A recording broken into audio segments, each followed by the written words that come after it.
For Amari, it seemed like early in that game, Arizona, you guys jumped out to that big lead. Arizona started the full court press, and you were actually used a lot to break that press early in the game. Was that a plan coming in? Was that something that coaches kind of threw at you during the game? And talk about just the press overall for that whole game.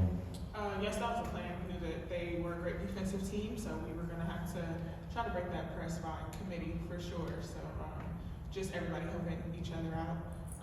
They're great. Their press is great. So we just really knew that we needed to be together with that. And then for both of you guys, super strong start, especially defensively. You guys forced more turnovers than they had made field goals in the entire first quarter. So obviously you fell short overall, but I guess what was the game plan coming into the game, and what can you take from that strong defensive start against a really good Arizona team? Yeah, we knew coming in that they're a really great defensive team, and we said to each other in the locker room before the game, why can't we be that great defensive team as well? Why can't we pressure them? If we've learned anything in the last few games that we've played, is that defense can be our anchor. So we had that mindset coming in, knowing that we needed to pressure them just like they were pressuring us, lock into that, and I thought we did a great job of that at the start. And then finally, Riz went down, obviously, no Jalen Penn already coming into the game. What do you think of Dominic Onu having to step up and be a point guard? Obviously, it's your second year if you counted, and there was turnovers and there was ups and downs, but was able to keep you guys close despite your two starting guards. So what do you think of her performance? I think she was great. Of course, we're all going to make mistakes, but for her to be so young and just be thrown into that position, I felt like she was ready to do what she has to do, and she was great. She's going to keep learning for sure. And the thing I love about Dom is she'll never back away from a challenge. You tell her she's got to play point, she'll step up and try to do whatever it takes to help the team. You can always count on her to bring energy and give her best. So I think she did a great job of that tonight. Thank you. The question is for both of you. You guys had the lead and Arizona came back, but you guys never seemed to quit. What does that say about the mentality of this team?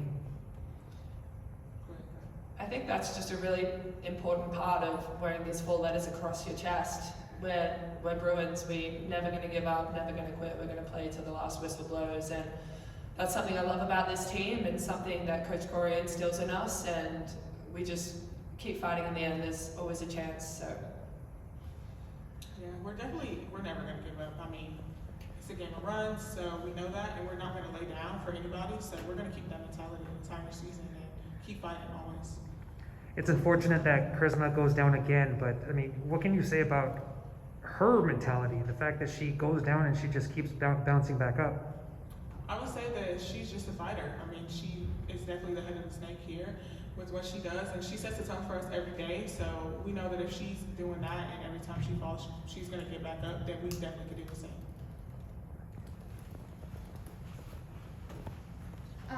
What do you guys want to take from this for both of you? What do you want to take from today and adjust before heading to Oregon? I think there's a lot of lessons we can learn from this game. I think one of them is that it's a game of 4 quarters. It's not won in any one quarter. Yes, we had a great start in the first quarter, but Arizona's a great team. They're going to come back and they're going to keep fighting, and we have to do the same. And I also just want sorry, I just totally lost my words there for a second. Just to know that, we're right there and really believe in each other, believe what this team can do despite adversity. Adversity struck, and other players had to step up, and we kept fighting until the end. So I just hope that we take away from this game things that we need to work on, as well as just a belief in us. Arizona's a great team, and we were right there. Yeah, I would definitely say the same thing, and going into this weekend, we know we're on the road, so we just have to go out there and try to get first and do what we do best and play our game and not worry about the other side. Chantal, what did you see your role as in this game? I mean, I see my role as just doing whatever the team needs to get a win. I'm very competitive, so whatever the team needs from me on any given day, I try to fill those shoes. I'm happy to play in a bunch of different spots, got different people. But yeah, at the end of the day, I want to get a win, and I want to help my team get a win, and that's my goal going into every game. And then Amari, how did you see her accomplish all of that? She just does what she does. I mean, honestly, we can't even describe it, but it's an everyday thing for her. I mean, what you see out there is what we see every day in practice. So we know that she's gonna give her all, everything until she literally can't anymore. So it's definitely consistent with her for sure. Okay, and then, oh, sorry, were you gonna say? No, it's fine. Okay, and then third and fourth quarters, you know, it's starting to get a little rough for you guys out there. When you're huddled up as a team on the court, what do you say to each other to motivate each other, keep each other in it? I would say that we try to tell each other that we have each other's back at the end of the day. I mean, if people go down, things are gonna happen, but like the 5 of us need to be a fist out there, and we just tell each other to keep going, regardless of what's going on, keep fighting and never back down, and be one. Anything you want to add? No, just exactly that. Just keep instilling belief in each other, as well as you know, what we need to do for the next play going forward, and just to get a stop or get a score and moving forward in that. Thanks. All right.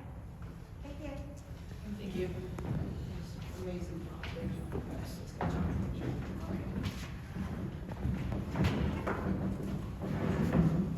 start with the opening statement.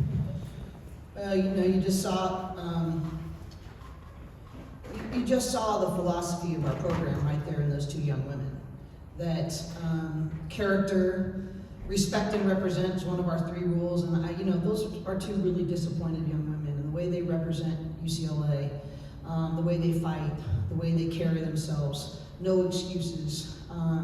Just sitting there listening to them makes me, you know, I'm really frustrated and sad and all those different kinds of things. I want to win, I'm a competitor. But you know, that was humbling sitting over there, and I'm really proud of them. I'm proud of the entire team, of the character that they continue to show and the fight that they showed. There's some things that we're going to look back on this film and we're going to go, we let them go there. We didn't execute our game plan there. We didn't have good enough vision there. We didn't get tight enough in these situations. You mentioned about the huddles. I do think there were some times where when Riz went out, I mean, she really runs those, and we needed somebody to really be able to get us tighter and focused and on to the next thing. It was a very hard game. It was a very chaotic game, so it was a hard game to lead through. So there'll be some of those, but I really am proud of their fight.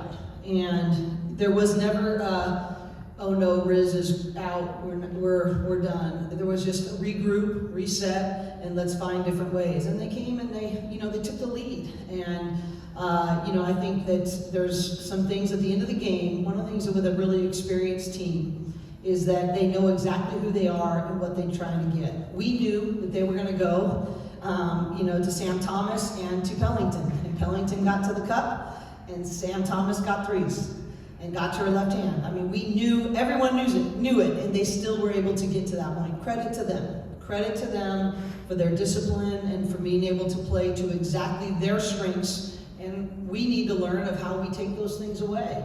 Literally, I think Pellington, after we took the lead, she might have gotten to the cup or gotten fouled. We sent them to the free throw line, and Pellington got to her sweet spots. I would say the next 5 possessions after we took the lead. And I thought those were really pivotal. So,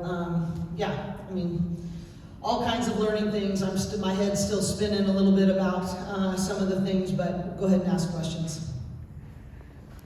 Coach, you just said it. You don't make excuses. And, a loss is a loss, but Yeah. what can you say about running with the number 8 team in the nation? Well, it's never our goal, and I know you know that, Mike. It's never, we're not trying to get moral victories here. We're trying to win games and be ready to play in the NCAA tournament, So obviously that's disappointing. At the same time, I think this team continues to show great resilience and to not make excuses and to find maybe gears inside of them that maybe they didn't even know they had. And, I think even Charisma, her and I have had a lot of conversations with her having to run the 1. And, there's been some things brought out in her, as uncomfortable as it's been, that I'm not sure would have come out, other ways. And so for her long-term growth as a player and as a young woman, I'm thankful for that. But the reality is we want to compete to win. And, we have lots of respect for Arizona, but we also have a lot of expectation for ourselves. And we're just not going to lower the bar. I don't care who's up, is next woman up. but the bar's just not getting lowered, and we just got to figure out different ways than maybe we expected to raise up to that standard. Any update on Charisma? I don't have one yet, Okay. so we'll hopefully know something later on tonight, but I didn't know anything after the game. Bit of a silver lining. You did get Bryn back. What was it like to have another player back and to have Yeah, her after? I didn't even know it as of shoot around. I didn't even know it until after that she could have a couple of minutes. For someone who has persevered for so long, I mean, she hasn't played basketball in 2.5 years, and so that was actually the most joy I saw in our whole team is when she went in the game today, and so. I'm just really thrilled that she's stayed the course, and I'm sure there's a lot of times where it would have been easy for her to give up, and so that's definitely a silver lining that she's able to do that. And now it's integrating chemistry and how we make adjustments that way, and I've never coached her. I mean, literally, I have never coached her in a practice. I've never coached her in a game. She was hurt in the summer of her freshman year, so I've got a lot of learning to do really fast. And so I know her as a human being pretty darn well, but as a basketball player and how I integrate that into the puzzle of our team, that will be the challenge for us. But mostly I'm thrilled for her and for what she's been through, and really excited for her to have a chance to do what she came here to do. Thanks, Mike.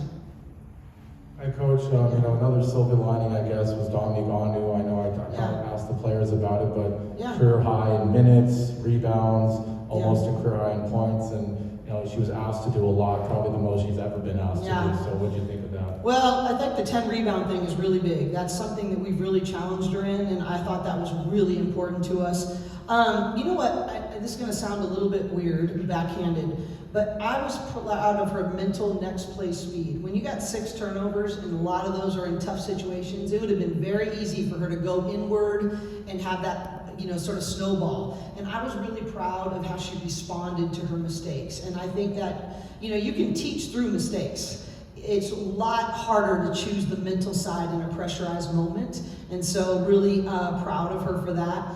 And, she even, she got hit and shoot around today, and I was like, oh my goodness. And I just think, they're like, okay, I'll get up, I'll be ready, Coach, and she was. And so, really, I thought, her next play speed and mentally and her 10 rebounds was definitely something to build on. Right, and then looking at Arizona, obviously you've said so much respect for that program. In the previous game, they were outscored 17-7 in the first quarter and still won by 19 against a ranked Colorado team, and they kind of did the same thing tonight. So I just, what allows them to be able to overcome slow starts like that? Yeah, because they press and they bring in like wave after wave. They're like a hockey team, and I think that, so it really is really fast. They can turn it like that. So they turn you over, it gives you energy, it gives you momentum. And, I watched it in the second quarter against Colorado, and then in the third, they just kept building. You could feel it, right? You could feel them, Colorado getting more tentative and Arizona getting more, aggressive. And, I think there's maturity on their team. Pellington played in the Olympics, and she's had a lot of great experiences. That's what I was really hoping to get from Angela this year, because, she had that experience. And, I think that they know exactly who they are. They got everybody back, pretty much. And I actually think they're more of a team this year. They don't watch, McDonald, and they really have done a great job with that. So, I think that they have had enough of those experiences and proven that they can come back enough. There's no better teacher than, seeing yourself overcome and conquer hard things and conquer deficits.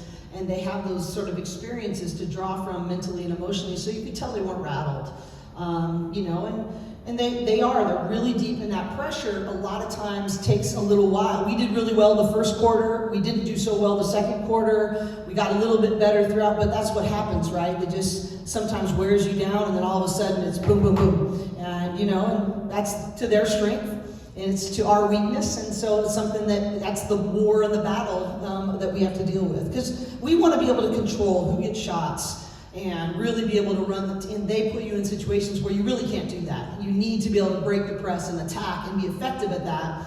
That's the biggest thing. And finally, this might be a bit of a long-winded question, but you're coming into this game on a 4-game winning streak, shorthanded roster, double-digit wins against conference teams, and you're up 1 point with 4 minutes left, despite everything. You know, there's the unfortunate fact of being outscored 12-0 the remainder of the game, but how do you, remind your team that you're still sort of overachieving despite the circumstances, and how do you move forward? Yeah, Coach Wooden used to have a quote that said there's no such things as an overachiever. They were just all underachievers, just to differing degrees. And so I think if you're a competitor, you never think you're overachieving because you always are trying to compete to win. But I think that's my balance as a teacher, right? What went well? Right now it feels a little bit, everyone's frustrated and all those things, but what went well? How did you fight back? Look what you proved you can do even after Riz went out. And have those markers of, this isn't blowing smoke. This is what you earned. Now, how do you build on that, and how do you make that a habit? And then, how do you hold the mirror up? I challenge them. Each of our players meet with one of the coaches once a week, one-on-one. And I challenge them to ask questions of that coach and say, Coach, will you be a truth teller in my life? And will you show me maybe where some blind spots that I'm letting possessions go, or maybe I'm not finishing empty when I think I am, or maybe there was a period of time where I chose me over we. And would you be a truth, I challenge them to have the courage to ask their coach to be a truth teller in their lives. And so I think they're parallel things, right? How do you encourage and reinforce the things you want to see more of? How do we blow wind into their sails? Because what we're going through is hard. So I told them, I know it's hard, but you didn't ask me to just be in the pity pond. You asked me to help you find ways to do hard things, to overcome. And we're just not lowering the standard here. That's just it. We're not. So you got a choice. You either rise up and find new ways, unpredictable ways, and find ways to do hard things, or you're disappointed a whole lot more. And I can handle fighters, and that's what I want to really reinforce, is that you did fight. What Chantel does is amazing. When she barely practices, and how she leads us and comes in and makes plays is remarkable. And I want to reinforce that, and I want to give honor to that. The way they represent this place, the character that they show, the way they're teachable every time, the way they're not afraid to let me challenge them. I really lit into them on a couple timeouts, and they came back and responded. And I think that I think I've shared this with you guys before. The best learning environments. I read a great book that talked about the best learning environments, whether it's business, competitive sports, families, classrooms. They have two things. They have struggle and they have joy. And I can't let the pendulum swing too far either direction. I gotta let them struggle, because that's how they learn to get confidence, is that they learn to conquer hard things. Life isn't easy, neither is basketball, and you gotta learn to step up and compete even when it's really hard, and even when circumstances aren't what you thought. And at the same time, I want to bring joy to the process. I want to celebrate when they give to each other, when they grow with intentionality. And that's my responsibility. And I think if I can do that in a healthy tension way, then we're going to see great growth, even from this experience. Thank you, Coach. You bet. Thank you. One more question from you. Okay. I was just wondering what you guys want to take from today and adjust before going into Oregon. I think that, there's always a way, and it wasn't the way we thought, but we still, like you said, with 4 minutes to go, went up 1. And so there is always a way. So now it's time to look at Oregon first and say, okay, well, what's the way for this game? And how do we walk in that path? And how do we execute that for 40 minutes? Do you have one here? Oh, yeah, real quick. So you said this game was kind of chaotic, I think it was. So Yeah. would you say this team is a group of players that likes to thrive on the chaos? Are they learning to thrive on the chaos, or do they prefer to, dial things back, find a place to focus, relax, and then go it? Well, I think it's how you find chaos, right? I don't think intensity, this team is fine with that. The intensity is no issue. I kept telling them, lean into it. This is when the good stuff happens, Lean into the discomfort, lean into the adversity, let it teach us and move us forward. But I also think that, I think the reality is chaos for us is just a style. When I'm referring to that, I'm referring more to a style of play. And a style of play of they weren't going to let us set up our offense, get people in the right spots that we were comfortable with.